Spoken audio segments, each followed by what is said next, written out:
All right, welcome everybody, and thank you for joining us for this conversation around root reveal. If you haven't seen the signs and the marketing around root reveal, today is your opportunity to learn more about it. It's something we're very excited about here at Beck's. My name is Nate Firle, and I am the product characterization research manager here for the company. My role, or some of my day to day, is working on our characterization research. And so we'll talk a little bit more about that as we go. And with me is Jim Schwartz, as well as Adrienne. And I'll let you guys introduce yourself. Let's start with the ladies first. Adrienne, would you mind introducing? Tell us a little bit about yourself and what you do. Is this on? Yeah, okay. My name is Adrienne Held, and I am the agronomy editor with Successful Farming Magazine. I live in southern Indiana in Santa Claus, where we farm my husband's Centennial family farm. So we have corn, soybeans, wheat, cattle, strawberries, and a whole menagerie of animals, 4-H animals. I think that's awesome. One of the things that I enjoy coming here to the east is seeing more century farms, and it's not very common where I'm at, just because there's not that many generations of farmers in Minnesota. So cool, very cool. Thanks for joining us, Jim. Well, good morning. My name is Jim Schwartz. I'm director of overhead here at Beck's. So everything we do just adds cost to a bag. No, my name again is Jim Schwartz. But I'm director of research, agronomy, and our practical farm research program. Been in seed business about 39 years. Been here at Beck's working on year number 8 right now. Fantastic. Well, good. So today is all about talking about root reveal. And when I say root, I mean root. Okay, I'm from Minnesota, so please bear with the accent a little bit. But let's start with just what is it? How did this thing come about, and where do you see things going with it, Jim? Yeah, the genesis of the project really started with my youngest son was getting his master's degree under Dr. Below at the University of Illinois. And we'd go over and visit with Dr. Below and his team. And at the same time he was in school, there was a young man there named Dr. Scott Foxhoven who was getting his PhD. And his dissertation was around understanding how root size mattered relative to fertility placement. The concept is, phosphorus, potassium don't move a lot in the soil. We have been increasing our plant populations, and as we do that, individual plant root size gets smaller, and therefore his dissertation was, does root size matter as it relates to fertility placement, and or can we improve performance by placing fertility closer to plants, especially those with a small root size? And as we started having conversations, my mind had flashed back to some things I'd seen around root architecture. So not just size, but we talk about horizontal, vertical, balanced roots. Could that matter as well as it related to fertility placement? And we believe it does. We believe it will. Our early data kind of points us in that direction, but also not just fertility placement, but things like population management and stress management as well. So one of the things that people can see with the root reveal, and what I find interesting about it, is it's a focus on the things you can't see. It's taking that extra energy and effort to looking below ground on what influences a high percentage of what the plant's uptake as it pertains to water and nutrients, and influences the above ground ears that we end up harvesting. And so talk a little bit about the root box that we've been utilizing. Well, so I always say there's no new ideas. And so this isn't necessarily a new idea, but as we were doing our research, we met with a young man, Dr. Chris Topp. He works out of the Danforth Center in St. Louis, and he does a lot of research around roots. He's specifically focusing on how to make roots more efficient as it relates to nitrogen assimilation, water assimilation, things like that, genetic research. And when we went and visited him at the Danforth Center there in St. Louis, he showed us how he was growing plants, cover crops, things like that, in these boxes, large boxes. And when we came back, we thought, man, that would be something we might be able to duplicate. We reached out to him and asked his permission to utilize that system, and we did. So what we did is we take an old Chem tote, we shrink wrap it, then we put OSB around it, strap it together, put one corn seed in the middle, and then provide it with we fill it with a product called Turfus. So when you go to a baseball game and it rains and they throw something on top to soak up the water, that's what it is. It's basically particulate clay. So it has no nutritive value per se. And then we give it water, fertility. Wait till about R1 or R2, because at that point in time, root growth in the corn plant has ceased, because the corn plant then starts putting the carbon into the ear. So we let it dry for about 2 weeks, reverse engineer it, open the box, and also we string those boxes with 100-pound fishing line to kind of hold the roots in place. And then, that was where the idea came from. It came from Dr. Chris Topp, and we've cabbaged onto it, and we love it. And as we cut the plastic and the OSB away, we are revealing the root and what we're seeing as it pertains to architecture, surface area, mass, and help and drive some of the decisions that we're making and doing in the field. I mentioned Dr. Below. Dr. Below, I think it's 46 years he's been a plant physiologist at the University of Illinois. I would say he's one of the better known plant physiologists in the U.S. And as he was seeing these, as we revealed them to him, he used the word shocked. He said he was shocked at the differences from plant to plant that he was seeing in the root architecture of the different hybrids. What are the different root architectures that you've found through this project? Yeah, it's a great question. And there are a lot of debates, and people may classify them differently. We would say there are three main architectures. One would be primarily vertical. One would be more of a horizontal or umbrella.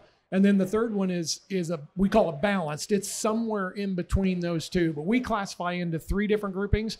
Others may say that they think there's three or four. We've settled in on three. So how would knowing your root architecture help you manage the crop? It's a fantastic question, and that's the process we're going through right now to understand. Again, so we believe population management, stress management, and nitrogen and or fertility placement will be the three things that a farmer might be able to employ as it relates to root architecture. A farmer's not going to change the way he farms to fit for a hybrid, right? So what we've learned is, for instance, in our first year of research, we did a collaborative project with the University of Illinois, and we did three different nitrogen rates: 120 up front, 180 up front, and then a split 120 followed by 60. And the 120 up front it's intended to simulate a low nitrogen environment. Interestingly enough, in the low nitrogen environment, that vertical root architecture tended to perform better. What's encouraging to us is that data tends to mimic some other data from Penn State universities and other universities as well, that says it appears that vertical root architectures tend to perform better in low nitrogen environments. Nitrogen moves very quickly vertically in a soil. Conversely, one of the things we've learned as well is that that umbrella root structure, that large wide root structure, we know that when roots touch underground, they signal to each other, whether it's a biochemical, whether it's some root exudate, we're not exactly sure. But when they touch and they signal, that triggers a stress response in the plant. So if you think of a large wide root architecture, when you crowd those plants, those roots touch quicker and sooner. So one of the things we're learning is that umbrella root architectures tend to respond negatively, or at least more so than the vertical or a smaller root architecture, as you increase populations. Have you started to investigate stress response at all? Is there a root structure that weathers droughtier soils better than others? It's a great question, and I would say we've not designed specific studies. So right now, I would call it more observational research as it relates to that. Craig Moore, our corn product lead, was down in Seymour, Indiana recently, so a sandy soil off the White River. And his observation was, when he got done evaluating and he looked, it was a stressful environment. He felt like those hybrids that were more vertically oriented in their root architecture were looking better than the horizontal root architectures. So I would say right now it's observational, but we intend to initiate some studies now with some of the Western universities like Kansas State and or Nebraska, because they have more reliable drought conditions out there. Sorry that they do, but that will give us some opportunities to do some true research on those aspects as well. And not just drought, but also management on those. So difference between irrigated soils and non-irrigated soils. We think about that root architecture. Sometimes those horizontal or balanced can be better if we're managing water and putting irrigation on there to help explore. So is this something that you plan to characterize the hybrids that you offer so that that can be a decision-making tool for growers? Yeah, absolutely. And that's where this thing will go to. We're just in the infancy stage of this. We will be working after the show, after Beck Knowledge Days, to plant all of our hybrids that we're currently offering in the root boxes to understand and characterize those, because we do believe there are actionable insights that can come from this. And those actionable insights that the farmer might feel is, man, I got to change all of my practices to help this product perform to its maximum potential. But our perspective is it's our duty to understand those and then better place and recommend those towards the operation. Historically, we do a lot of placing based on soil type, based on just simply yield. And yield is important, obviously, for our farmers. But when we're making our decisions only on yield, we're foregoing some really good products and really good placements if there's a unique characteristic that needs different type of management. And the one that stands out to me is looking at banded nutrients versus broadcast nutrients. That to me is a practice, an agronomic practice on a farm. If a farmer's set up with strip till and they're putting nutrients in that strip, they're really not broadcasting anything beyond that. And so we can understand what some of these root architectures or characteristics are that would favor that practice versus the broadcast. So it's really Beck's taking the extra efforts to understand the products to better place them towards the agronomic management, not just soil and environment. What are some of the other production practices that could be impacted by root architecture type? Yeah, so we talked about banding nutrients, but also some tillage practices. When we reveal these roots in the greenhouse yesterday, we'll be doing that throughout today and tomorrow as well. The number one common question is, well, what about on clay? What about a compaction layer? What if I'm in a no-till environment and I'm having to explore the top 6 to 12 inches instead of the whole soil profile of 36 to 48? And so we've got banding nutrients versus broadcast. We've got tillage practices, nitrogen tendencies. You know, some environments are not allowed to do all upfront nitrogen. Some are, so those practices have an impact, as well as just we're going to start looking at fungicides, how that impacts above ground. I don't know if it's what we're learning below ground, if there's any correlations, but we may find that there are some. So those are the ones that stand out to me. Yeah, the other one that we're thinking and trying to understand is, for now, we're calling a stress segmentation project. So if you divide the corn plant's life into 3 distinct segments, we would kind of divide it, that vegetative stage up to around V18, then that flowering stage, V18 to R1, and then R2 and beyond would be grain fill. And one of the things we're going to try to do in our product characterization research as we move forward too is understanding, do hybrids respond differently to management inputs as it relates to what are the critical stages for those particular hybrids? I'll give you an example. We have a new hybrid this year, 6280. It doesn't have a lot of kernel rows around, but it puts on its yield with huge kernels. Would we manage that hybrid differently with a late fungicide application, or maybe a side dress application, or maybe boron, or some other nutrient late? Whereas you could have hybrids that they derive their yield from kernel rows around. I would probably put more fertility up front, maybe a fungicide application of V8. So digging into some of those things, and back to your question about management practices, Adrienne, understanding those hybrids and how they set yield as well. And so part of our characterization research will dig into just simply understanding what are the key components, or I should say, what are the key yield components and what are the yield timings for those different hybrids as well. Another one that comes to mind is row width. So, I've got a 30-inch row planter, or I've got 22-inch rows, or 20-inch rows, or 15s. What we're seeing in our high yield plot in our PFR farm is we're looking at 30-inch and 15-inch spacing at the same population. And, as farmers, we think, well, yeah, as I increase population, I'm going to decrease the size of that root because there's more plants per acre. And so how do we maximize the genetic capabilities of that hybrid if we were to go from 30s to 15s? Now you're giving it that plant-to-plant spacing with the same plants per acre that are there. So that's another practice that farmers aren't aren't I guess there's not the opportunity to make those changes on the fly, right? To go from 30 to 15, whatever your planner is kind of what you have. So that's an important one that we see is the population and how it correlates to spacing.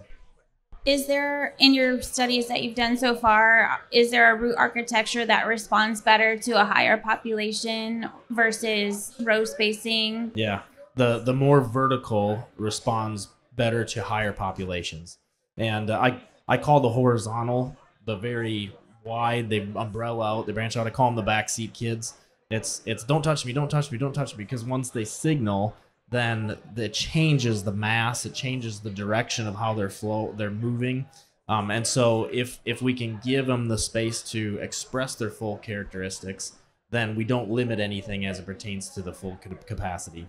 So do those umbrella variety hybrids, perform better in like the narrow row spacing where the plant spacing is more equal? Yes, bingo. Yep, you get it. So it is. It's because some of those umbrella root structures may have a determinate ear above ground. Just because we're looking below ground doesn't mean we're going backwards or foregoing all of the stuff we've done for 40 years looking at what's above ground. So if it's a fixed ear or determinate ear, and we need to push the populations to express the most yield out of that hybrid, we should look at putting it in narrower rows to let it do its thing naturally. So let's look forward a little bit. And if I'm a farmer and I'm selecting my hybrids for the year, how does this root architecture factor in, compared to, you've got so many different things that come now, disease resistance, insect resistance, just yield. And so where does this factor into the decision-making process? It's another layer of information. But where we see this going is it's giving us an opportunity, because we're looking at the whole profile of the plant, everything below ground, everything above ground.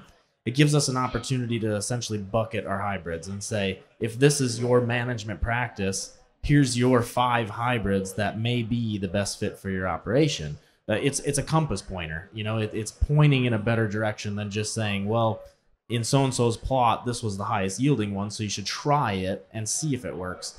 Well, we're taking out the try it. We're saying, well, we've tried it in your management practice, and we know that this one's going to have a better chance of being a better suited product for the operation. So it is, when we look at the future, it's building in a depth of recommendations that we just don't feel the industry has yet. And when you flash back to when I mentioned Dr. Foxhoven's research on root size and fertility placement, one of the 3 takeaways that he shared after his 5 years of research was that rooting might help explain some hybrid performance variability that up to this point we'd never really understood. And I think that's very true. I'm going to ask you to share the story, Nate, about 5350 this past year as a great example, because you're right, Adrienne. Roots are just one of the components, right?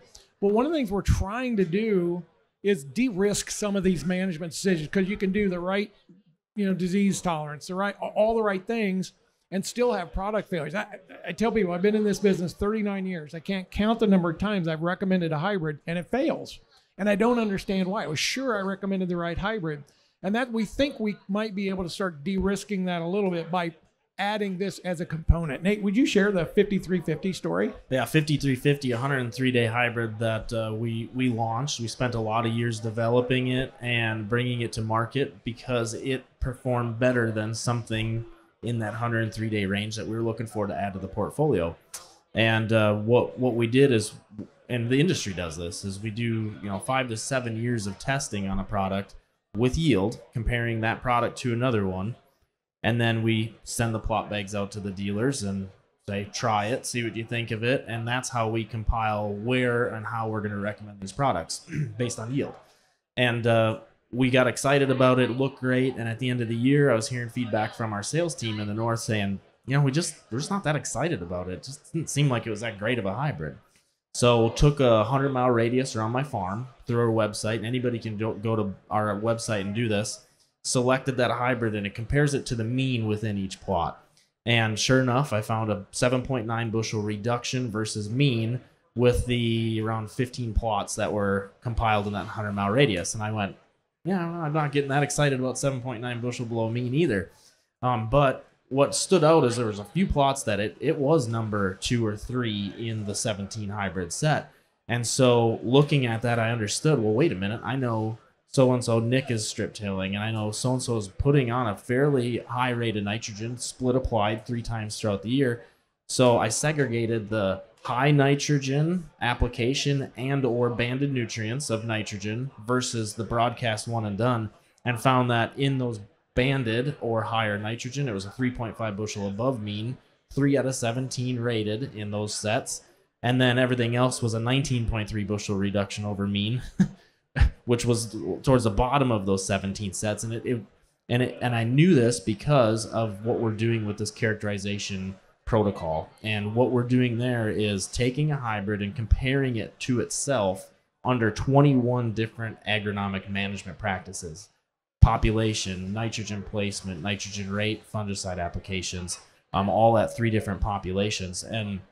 And again, we feel like this is filling that gap that exists in the industry of 7 years of developing and understanding a product as it pertains to yield compared to another hybrid, and where we're sending this out to the dealers. The characterization is then taking it and saying, yep, this product earned its place in the portfolio, but we're going to truly understand how and where we're going to place it based on the management. So by comparing it to itself, we build this very deep level of understanding that, as 5350 we found, can help us explain why.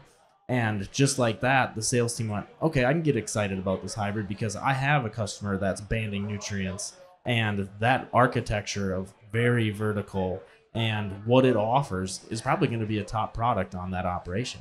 And I'm going to avoid that guy because he's 190 pounds fall applied nitrogen, and that's it. Not saying that's a bad program, but that's just not the hybrid for him. And in the past, more than likely, we just would have said, well, that hybrid had a bad year, out with it, right? No more confidence in it. And now, through this research, both root reveal and product characterization research, we hope to be able to prevent some of those what happened moments, right? Why did that hybrid fail? That's what we really hope to accomplish. A proactive approach. Yep. And we as human beings tend to be reactive. It's just the way this sinful world creates the environment for us to be in. I believe God created us to be proactive. We just have to have the faith to do it. But what's neat about it is now we can proactively start placing these products with those confident recommendations. And to the points, in the past, over 2 to 3 years of a hybrid, we probably would have learned that 5350 tends to like strip till or banded nutrients or higher applications of spoon-fed nitrogen.